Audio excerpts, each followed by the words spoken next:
Hello दोस्तों, बहुत बहुत स्वागत है आपकी अपनी क्लास ई शिक्षा पाठशाला में। अगर आपको ई शिक्षा पाठशाला का कंटेंट और ई शिक्षा पाठशाला की जो पढ़ाई है, जो शिक्षा है, जो कंटेंट है, कुछ भी आपको अच्छा लगे तो प्लीज़ चैनल को सब्सक्राइब ज़रूर कर लीजिएगा। ठीक है, हम पढ़ने के जा रहे हैं। आपने देखा होगा कि हमारी जो मीडियावल हिस्ट्री है उसके 5 वीडियो ही आए थे और अन्य वीडियोस हमने कहे थे कि हम ज़रूर उसको ख़त्म करेंगे। तो उसी की श्रेणी में हम आगे आज बढ़ रहे हैं, जिसमें हम आज जानेंगे कि किस प्रकार से संतलत कालीन प्रशासन था। तो अगर आपको संतलत कालीन प्रशासन से संबंधित कुछ भी अच्छा लगे तो हमारे चैनल को शेयर ज़रूर कीजिएगा। सब्सक्राइब करिए ना करिए ये तो आपकी इच्छा पर डिपेंड करता है, लेकिन शेयर ज़रूर कर दीजिएगा। ओके, चलिए फिर ज़्यादा टाइम वेस्ट ना करते हुए हम सीधा संतलत जो सल्तनत है, कालीन प्रशासन है, इसके बारे में जानते हैं। सल्तनत कालीन हमने सारे जितने भी राजवंश हुए सबको पढ़ लिया था और उस पढ़ने के बाद अब हम सभी के प्रशासन के बारे में जानेंगे कि आखिर सल्तनत कालीन जो प्रशासन था वो किस प्रकार से वर्क करता था। ओके, चलिए फिर प्रारंभ करते हैं। एक बार फिर से अगर आपको अच्छा लगे, हमारा एक पॉइंट भी यहाँ से आपको अच्छा लगे तो प्लीज़ वीडियो को शेयर ज़रूर कीजिएगा। ओके, चलिए फिर प्रारंभ करते हैं। देखिए, सल्तनत कालीन अगर हम प्रशासन की बात करें तो यहाँ पर जो प्रशासन की शुरुआत होती है वो केंद्र से प्रांत की तरफ जाती है, प्रांत से ज़िले की तरफ जाती है, ज़िले से परगना की तरफ जाती है और परगना से ग्राम की तरफ जाती है। तो ये एग्ज़ाम में पूछा जाता है कि केंद्र में जो हेड होता था उसको क्या कहा जाता था? सुल्तान कहा जाता था। इसी प्रकार से प्रांत जिसको इख्ता बोला जाता था वहाँ पर नायब होता था, वली होता था या युक्ति होता था। 3 वर्ड, नायब होता था या वली होता था या युक्ति होता था। इसी प्रकार से ज़िले में जिसको सिक कहा जाता था वहाँ की रेख देख सिकदार करता था। सेम वही कंडीशन जो परगना आती है, परगना आता था, वहाँ पर जो हेड होता था वो आमिल के अंतर्गत पूरा कार्य होता था। सेम ग्राम में खुद जिसको जमींदार जिसको खुद कहा जाता था वह मुकद्दम होते थे। तो इस प्रकार से अगर हम आज की जो व्यवस्था देखते हैं, आज भी हम केंद्र देखते हैं, फिर प्रांत देखते हैं, फिर जिला देखते हैं, इसी प्रकार से फिर परगना देखते हैं, फिर ग्राम देखते हैं। उसका नाम केवल दूसरा था पर वजूद उसका आज की तरीके ही था। मतलब आज का अगर हम वजूद देखते हैं तो वो जो वजूद है वो बहुत साल पहले दिल्ली सल्तनत में अपनाया जा चुका था। ठीक, प्रशासनिक जो ढांचा था वो इसी प्रकार से था। तो ये प्रश्न पूछे जाते हैं कि केंद्र में जो हेड होता था सुल्तान होता था। अब सुल्तान का काम क्या होता था? देखिए, सुल्तान का स्थान जो होता था वो बहुत ही महत्वपूर्ण होता था, क्योंकि इसके अंतर्गत जितने भी राजनीतिक हैं, कानूनी हैं या सैनिक मुद्दे हैं सब इसी के द्वारा लिए जाते थे। और साथ साथ शासन में कैसी सुरक्षा होनी चाहिए, उसका प्रशासन कौन होना, मतलब उसका जो प्रशासन है वो कैसे होना चाहिए, इसकी सारी की सारी जो जिम्मेदारी होती थी वो सुल्तान के द्वारा सेनापति को दी जाती थी। ओके, तो इस प्रकार से अगर हम देखें, सुल्तान एक बहुत ही इम्पोर्टेंट पद होता था और सुल्तान की मदद के लिए अनेक मंत्री रखे जाते थे।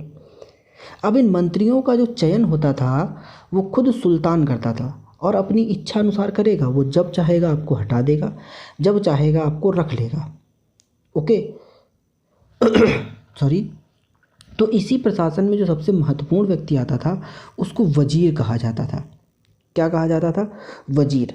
कभी भी आपने शतरंज का खेल खेला हो तो उसमें देखो, एक राजा होता है, एक वजीर होता है। राजा हमेशा वजीर के पास में और वजीर हमेशा राजा के पास में ही बैठते हैं, क्योंकि राजा अपना सारा कामकाज वजीर के द्वारा ही कराता था। तो प्रशासन का जो सबसे महत्वपूर्ण व्यक्ति होता था वो वजीर होता था। वजीर के अधीन ही महालेखा परीक्षक, जहाँ पर आज हम उसका पॉलिटी में पढ़ते हैं, नियंत्रक एवं महालेखा परीक्षक। तो इसी प्रकार से महालेखा परीक्षक होता था जो सारी आय व्यय की गणना करता था, है ना। जैसे कि अगर हम फिरोज शाह तुगलक की बात करें तो फिरोज शाह तुगलक ने अपने शासन में खाने जहाँ खान ए जहाँ, फिरोज शाह तुगलक के जो वजीर थे उनका नाम क्या था? खान ए जहाँ। ध्यान रखना, ये पूछा जा सकता है कि खान ए जहाँ, खान ए जहाँ किसके वजीर थे? खान ए जहाँ जो थे वो फिरोज शाह तुगलक के वजीर थे। ठीक, तो इस प्रकार से अगर हम केंद्रीय प्रशासन से शुरुआत करें तो प्रमुख कौन होता था? सुल्तान होता था। उसकी सहायता के लिए मंत्री परिषद रखी जाती थी। उस मंत्री परिषद को मजलिस ए खलवत कहा जाता था। क्या कहा जाता था? मजलिस ए खलवत, मजलिस ए खलवत। तो इस प्रकार से शासन व्यवस्था में बहुत सारे लोग होते थे, बहुत सारे मंत्री होते थे, बहुत सारे विभाग होते थे। तो उन्हीं सारे मंत्रियों को, उन्हीं सारे विभागों पर हम चर्चा करेंगे। तो कुछ जो प्रमुख मंत्री हैं और उनसे संबंधित कुछ प्रमुख विभाग हैं उनको हम जानते हैं। जैसे कि अगर हम विभाग की बात करें तो दीवाने विजारत, दीवाने विजारत जो विभाग था, ये देखिए ये विभाग का नाम है। अब इस विभाग का काम क्या है? इस विभाग का काम है राजस्व व सामान्य जो प्रशासन है उसकी देखरेख करना। ठीक, राजस्व से संबंधित मामले देखना और जो सामान्य, जो सिंपल सा एडमिनिस्ट्रेशन है वो देखना। और इसका जो हेड होता था वो वजीर होता था। ओके, इसी प्रकार से दूसरा विभाग था दीवाने अर्ज। अब दीवाने अर्ज क्या था? दीवाने अर्ज एक सैन्य विभाग था। ये जो स्थापना की थी सबसे पहले बलबन के द्वारा दीवाने अर्ज की स्थापना की गई थी। बलबन, ठीक है, बलबन के बारे में हमने सारा कुछ पढ़ा दिया है। आप चाहें तो प्रीवियस वाली वीडियो देख करके बलबन के बारे में सारी जानकारी ले सकते हैं। ओके, तो बलबन के द्वारा ये सबसे पहले स्टार्ट किया गया था दीवाने अर्ज। तो प्रश्न पूछा जा सकता है बलबन के द्वारा किस विभाग की स्थापना की गई? दीवाने अर्ज की। और दीवाने अर्ज का जो प्रमुख होता था वो आरिज ए मुमालिक कहलाता था। क्या कहलाता था? आरिज ए मुमालिक। इसी प्रकार से दीवाने इंशा एक विभाग हुआ करता था जिसका जो हेड होता था वो दवीर मुमालिक कहलाता था और इसका काम था पत्राचार करना। अब देखिए यहाँ पर पत्राचार से संबंधित आपको बहुत ही इम्पोर्टेंट फैक्ट बताता हूँ। होता क्या था, ये जो समय चल रहा था दिल्ली सल्तनत का, यहाँ पर कोई टेलीफोन लाइन का तो सिस्टम था नहीं। तो होता क्या था, अपनी एक बात को दूसरी बात तक पहुँचाने के लिए, मीन्स जो सूचना का आदान प्रदान करने के लिए बीच बीच में, सपोज़ करिए कि यहाँ से, इसको हम पूरा आपको हटा करके समझाते हैं कैसे। सपोज़ करिए कि ये एक स्थान है, ये ए स्थान है और ये एक बी स्थान है और इन स्थानों के जो बीच की दूरी है वो लगभग मान लीजिए 100 किलोमीटर की है। कितने किलोमीटर की है? 100 किलोमीटर की है। अब ना तो यहाँ पर मोबाइल है, ना तो किसी प्रकार से डाक तार की व्यवस्था है। तो बताइए कि ए से सूचना बी तक कैसे जाएगी? ए से सूचना बी तक कैसे जाएगी? तो इस सूचना को ले जाने के लिए रास्ते में क्या होता था? रास्ता, सपोज़ करिए ये एक रास्ता है, इस रास्ते में लोग मचान बनाकर रहते थे। लोग क्या करते थे, यहाँ पर कुछ दूरी पर, यहाँ पर कुछ दूरी पर, यहाँ पर कुछ दूरी पर, यहाँ पर मचान बनाकर रहते थे। और यहाँ पर जो मचान बनाकर रहते थे इनको हम कहते थे हरकारे। क्या कहते थे? हरकारे कहते थे। हरकारे व्यक्ति होते थे। होता क्या था, ए से एक हरकारा भागते हुए, मीन्स आदमी था, सूचना को भागते हुए जाता था और इस वाले हरकारे को दिया। यहाँ का हरकारा अब एक्टिवेट हुआ। अब ये जो ए से हरकारा आया है यहाँ पर आराम करेगा। अब यहाँ का हरकारा जा कर के आगे की ओर उस पत्र को ले जाएगा। मीन्स ए से जो लेटर या पत्र आया है, जो सूचना आई है वो इस हरकारे को देगा और ये हरकारा फिर उसको आगे बढ़ाएगा। फिर यहाँ से जो हरकारा आया है वो यहाँ पर वेट करेगा। ठीक, वेट क्या मतलब यहाँ पर आराम करेगा और ये हरकारा आगे जा कर के इसको देगा। इस प्रकार से ये हरकारा क्या करता था? सूचना का आदान प्रदान करता था। और ख़ास बात क्या थी, ये जो हरकारे होते थे ये अपने गले में घंटी बांध के ही दौड़ते थे। ठीक, घंटी बांध के ही एक स्थान से दूसरे स्थान तक जाया करते थे। तो इससे होता क्या था, जब ये हरकारा इसके पास में आने वाला होता था तो पता चल जाता था कि हाँ इस वाले स्थान का हरकारा हमारे पास आ रहा है, तो तुरंत ही ये एक्टिवेट हो जाता था। ओके, तो हरकारों की सहायता से ही एक स्थान से दूसरे स्थान तक जो सूचनाएं थी वो पहुंचाई जाती थी। जैसे कि बता दें, जब मोहम्मद बिन तुगलक था, ठीक है, मोहम्मद बिन तुगलक दौलताबाद में था, तो दौलताबाद से दिल्ली तक का जो रास्ता था वो लगभग 40 दिन का होता था। तो इन्हीं हरकारों के द्वारा उसको भोजन पानी यमुना के द्वारा भेजा जाता था। तो ये हरकारें केवल ऐसा नहीं कि केवल सूचना ही ले जाते थे, इनके द्वारा अन्य भी सामानों को एक स्थान से दूसरे स्थान तक भेजा जा सकता था। तो हरकारें एक बहुत ही इम्पोर्टेंट रोल अदा करते थे। ओके, तो हरकारों की व्यवस्था थी, बात समझ गए। पत्राचार विभाग, तो इन सबको कौन देखता था? दीवाने इंशा देखता था, जिसका जो प्रमुख होता था वो दवीर ए मुमालिक होता था। इसी प्रकार से दीवाने रसातल, कहीं कहीं आपको रसातल देखने को मिलेगा, कहीं कहीं आपको रिसातल देखने को मिलेगा, तो उससे आप घबराइएगा नहीं। दीवाने रिसातल का जो हेड होता था वो सद्र उस सुदूर कहलाता था। ये ज़्यादातर जो विदेश विभाग होता है उसको देखता था, या धर्म से संबंधित विभाग होते थे, धार्मिक मामले होते थे। ठीक, इस प्रकार से जो धर्मवेत्ताओं से संबंधित जो मतलब मामले होते हैं उनको देखता था दीवाने रसातल। इसी प्रकार से अगर हम न्याय विभाग की बात करें तो न्याय विभाग का जो प्रमुख होता था वो काजी उल कुजात होता था, काजी उल कुजात होता था। सेम इसी प्रकार से गुप्तचर विभाग होता था, जिसको बरीद मुमालिक कहा जाता था, इम्पोर्टेंट। ठीक, गुप्तचर विभाग का प्रमुख कौन होता था? बरीद ए मुमालिक। तो बात समझ में आ गई आपको, इस चीज़ को अच्छे से पढ़ लेना। अन्य विभागों पर भी हम चर्चा कर लेते हैं। अन्य विभाग कौन कौन से थे? जैसे कि यहाँ पर विभाग है और बनाने वाले सुल्तान के बारे में बताया गया है कि किस विभाग की स्थापना किस सुल्तान के द्वारा की गई। सबसे पहले हम बात करते हैं दीवाने मुस्तखराज, बहुत ही इम्पोर्टेंट है। ये एक वित्त विभाग होता था, और वित्त विभाग ये जो बनाया था दीवाने मुस्तखराज, ये अलाउद्दीन खिलजी के द्वारा बनाया गया था, अलाउद्दीन खिलजी। इसी प्रकार दीवाने कोही जो कि एक कृषि विभाग हुआ करता था, ये MBT मोहम्मद बिन तुगलक के द्वारा बनाया गया था।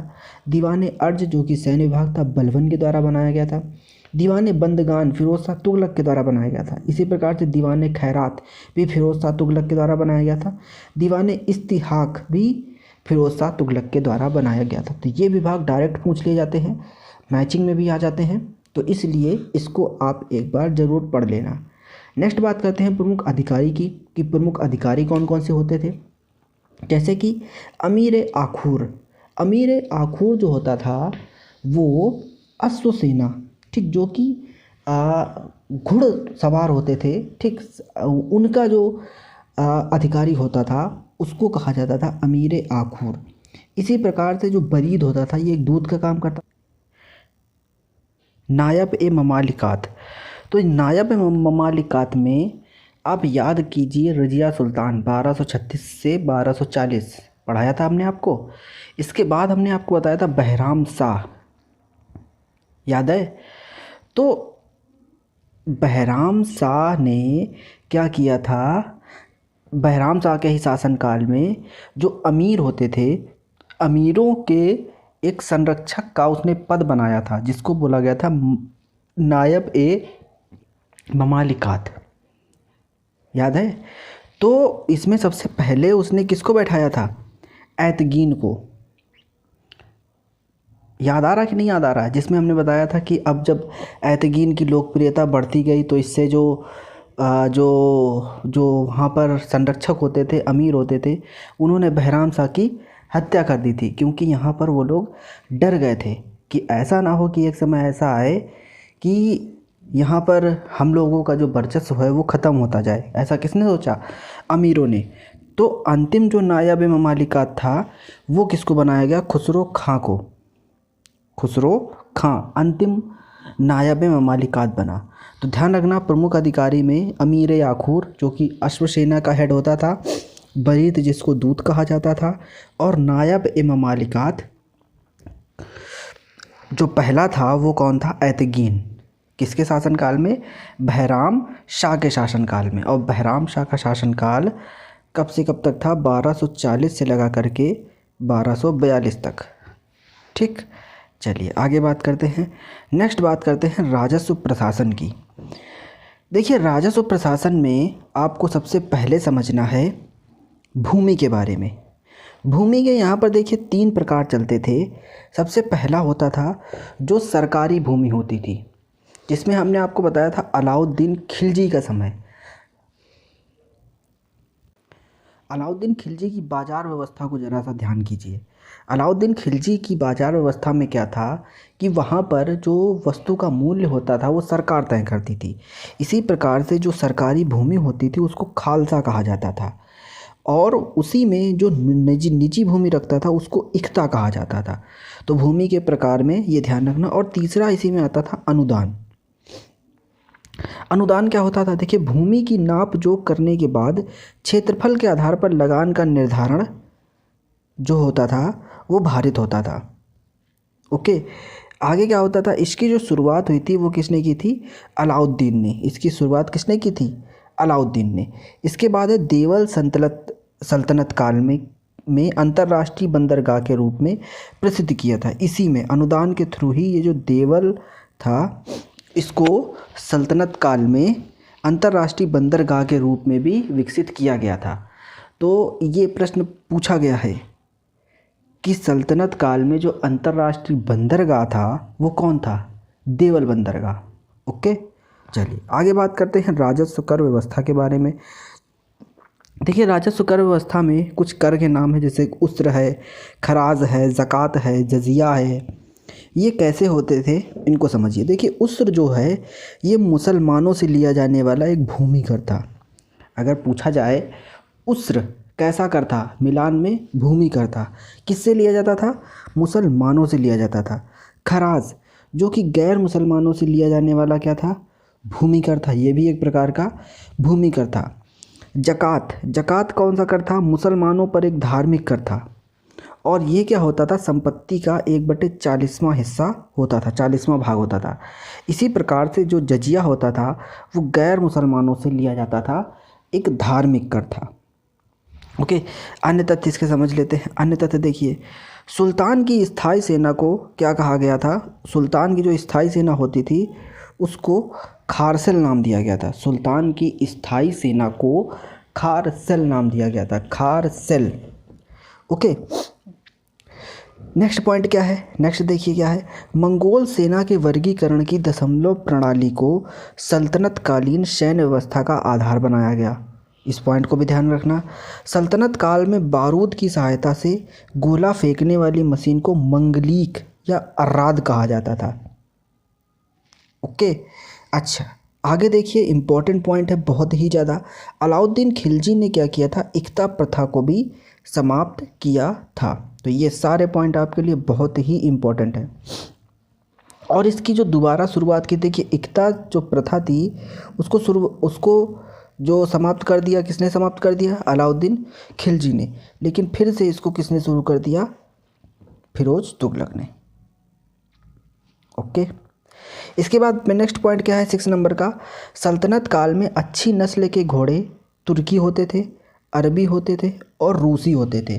तो यहीं से मंगाए जाते थे। जितने भी अच्छी नस्ल के घोड़े होते थे वो या तो तुर्क से आते थे, या तो अरब से आते थे, या फिर वो रूस से सीधे सीधे मंगाए जाते थे। और हाथियों के लिए तो सीधा बंगाल का रास्ता देखा जाता था। हाथी जो थे सबसे अधिक जो अच्छे हाथी माने जाते थे वो बंगाल के हाथी सबसे अच्छे माने जाते थे। ओके, अच्छा इसी में आप ज़रा बताइए, हमने आपको बताया था कि सैनिकों की भर्ती करना, उन्हें सभी प्रकार से सज्जित करना और उनकी वेतन देने का जो विभाग है वो कौन करता था? वो विभाग होता था आरिज। क्या कहा जाता था उसको? आरिज नाम का विभाग होता था। ये आरिज क्या करता था? सैनिकों की रिक्रूटमेंट निकालता था, उनकी देखरेख करने का काम करता था, उनको वेतन देने का काम ये विभाग करता था। तो इस पॉइंट को भी आप ध्यान रखिएगा। आगे बात करते हैं सल्तनत कालीन वास्तुकला की। बहुत ही इम्पोर्टेंट चीज़ है और बहुत ही एग्ज़ाम में पूछा जाता है। इस पॉइंट को आप बहुत ही अच्छे से समझिए। देखिए, इस साइड आपके शासक लिखे हैं और इस समय इन लोगों ने कौन कौन से कार्य किए ये चीज़ें। कुतुबुद्दीन ऐबक के द्वारा देखिए क्या किया गया? कुब्बत उल इस्लाम मस्जिद बनवाई गई। सबसे पहली मस्जिद हमने आपको बताई थी कुब्बत उल इस्लाम, कुतुबुद्दीन ऐबक के द्वारा बनवाई गई। कहाँ बनवाई गई? दिल्ली में। 2.5 दिन का झोपड़ा बनवाया गया। कहाँ बनवाया गया? अजमेर में। आगे क्या है? इल्तुतमिश के द्वारा देखिए कुतुब मीनार का जीर्णोद्धार कराया गया था, जिसमें हमने बताया था इसमें कपोला जोड़ा गया था। सुल्तान गढ़ी या नसीरुद्दीन महमूद का मकबरा इसने दिल्ली में बनवाया। इसी प्रकार से इल्तुतमिश का मकबरा स्क्रैच शैली में बना हुआ है, कहाँ पर है, दिल्ली में है। और ये ध्यान रखना, स्केच शैली से बना हुआ पहला मकबरा अगर पूछा जाए तो वो किसका है, इल्तुतमिश का है। ओके। इसके बाद हौज शमसी का निर्माण करवाया किसने, इल्तुतमिश ने ही। कहाँ पर, बदायूं में, हौज शमसी। नेक्स्ट बलबन के बारे में ध्यान रखिए। बलबन का मकबरा पहली बात है कहाँ, दिल्ली में है। शुद्ध इस्लामी शैली से निर्मित भारत का पहला मकबरा है, कौन सा, ये बलबन का मकबरा। देखिए बलबन के बारे में हमने आपको देवीय राजत्व का सिद्धांत बताया था।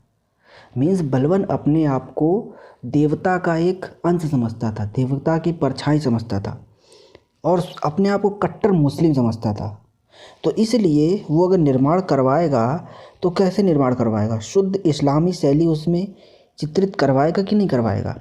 तो इस प्रकार से शुद्ध इस्लामी शैली से निर्मित जो भारत का पहला मकबरा था वो बलबन का मकबरा था। इसी प्रकार से अलाउद्दीन खिलजी की अगर हम बात करें तो अलाउद्दीन खिलजी के द्वारा अलाई दरवाज़ा बनवाया गया, सीरी नगर बसाया गया, हजार खंबा महल बनवाया गया और ये सारे के सारे कहाँ बनवाए गए, सारे के सारे दिल्ली में बनवाए गए। अलाई दरवाज़ा, सीरी नगर, हजार खंबा महल, हौज खास और जमात खान मस्जिद। ठीक। साहित्य की बात कर ले, देखिए साहित्य 2 बार लिखा है, एक ही साहित्य भैया, 2 बार साहित्य नहीं है। चलिए प्रशासनिक भाषा की बात करें तो प्रशासनिक भाषा इनकी फारसी ही हुआ करती थी। प्रमुख पुस्तकों की बात कर लें तो इसमें चचनामा आती थी। चचनामा किसके द्वारा लिखी गई, अली अहमद के द्वारा लिखी गई और ये अरबी भाषा में प्योर लिखी गई है। और सिंध पर अरब आक्रमण की जानकारी हमें कहाँ से मिलती है, चचनामा से मिलती है। इसके बाद तारीख है यामनी, महमूद गजनबी के दरबारी इतिहासकार थे उतबी, उनके द्वारा लिखी गई थी तारीख यामनी। सियासतनामा निजामुल मुल्क तुसी के द्वारा लिखी गई थी और इसमें इख्तादारी व्यवस्था का बहुत ही अच्छा वर्णन दिया हुआ है। इसी प्रकार से अगर हम शाहनामा की बात करें तो महमूद गजनबी के दरबार में रहते थे फिरदौसी, उनके द्वारा लिखी गई थी। और इसमें वर्णन किस चीज़ का है, इसमें वर्णन आपको मिलेगा किसका, होमर का। फिरदौसी को पूर्व का होमर भी कहा जाता था, इस बात को ध्यान रखना। और ये जो शाहनामा पुस्तक लिखी गई है किसके द्वारा, फिरदौसी के द्वारा, इसको अफ़गानिस्तान की महाभारत कहा जाता है। इस बात को भी आप बहुत ही अच्छे से समझ लेना। अगर पूछा जाए अफ़गानिस्तान की महाभारत किसके द्वारा लिखी गई, फिरदौसी के द्वारा। अफ़गानिस्तान की महाभारत किसको कहते हैं, शाहनामा को कहते हैं। ओके। इसके बाद अन्य इसके कौन कौन से तथ्य हैं, ताज उल नासिर हसन निज़ामी के द्वारा लिखी गई। इसमें सल्तनत कालीन का प्रथम जो राजकीय इतिहास है वो बताया गया है। प्रथम राजकीय इतिहास मीन्स पृथ्वीराज चौहान के बारे में इसमें आपको पूरा मिलेगा। पृथ्वीराज चौहान से पहले के प्रथम जो राजकीय उसका दिल्ली का इतिहास है वो बताया गया है। इसके बाद तबक़ात नासिरी मिनहाज सिराज के द्वारा लिखी गई। तो ये पुस्तकें बहुत ही इम्पोर्टेंट हैं, ये पूछी जाती हैं।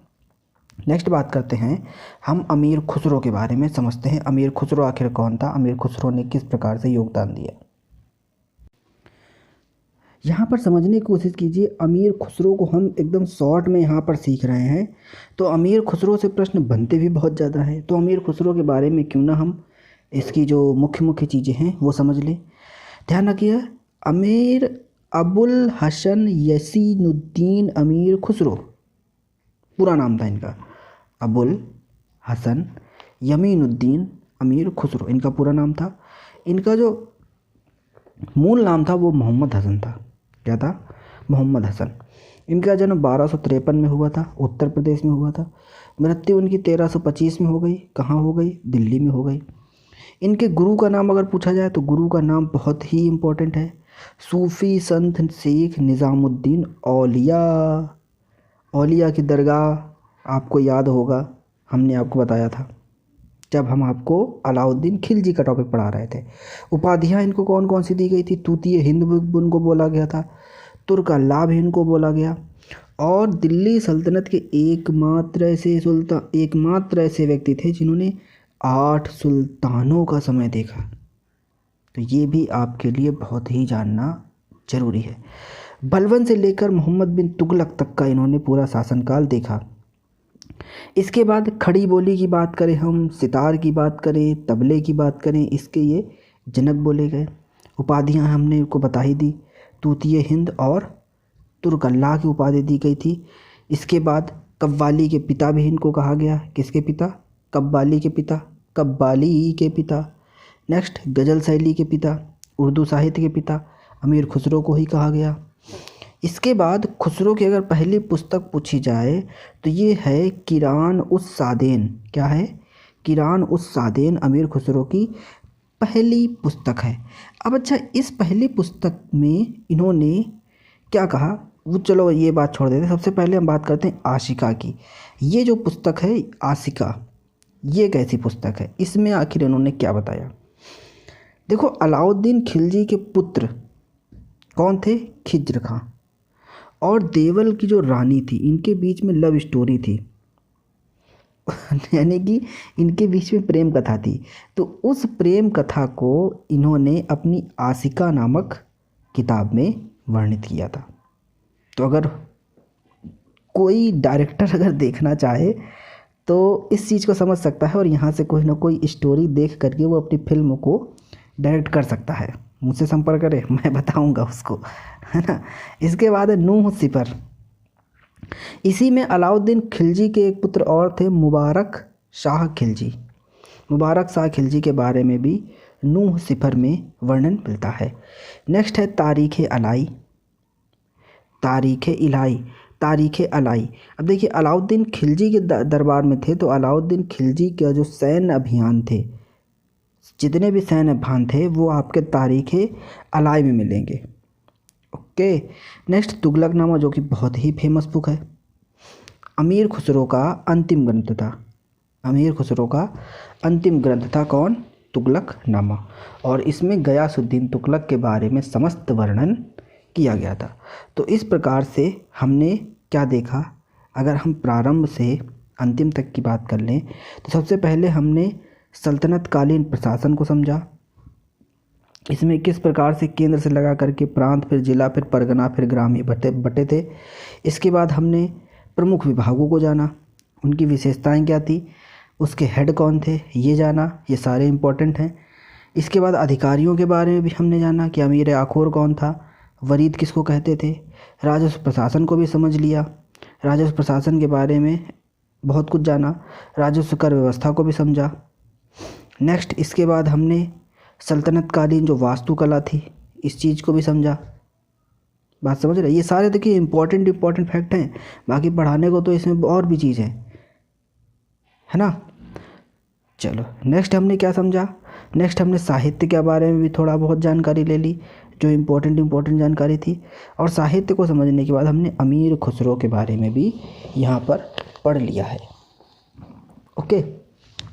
तो इस प्रकार से हमारा जो दिल्ली सल्तनत होता है यहाँ से पूर्ण रूप से समाप्त होता है।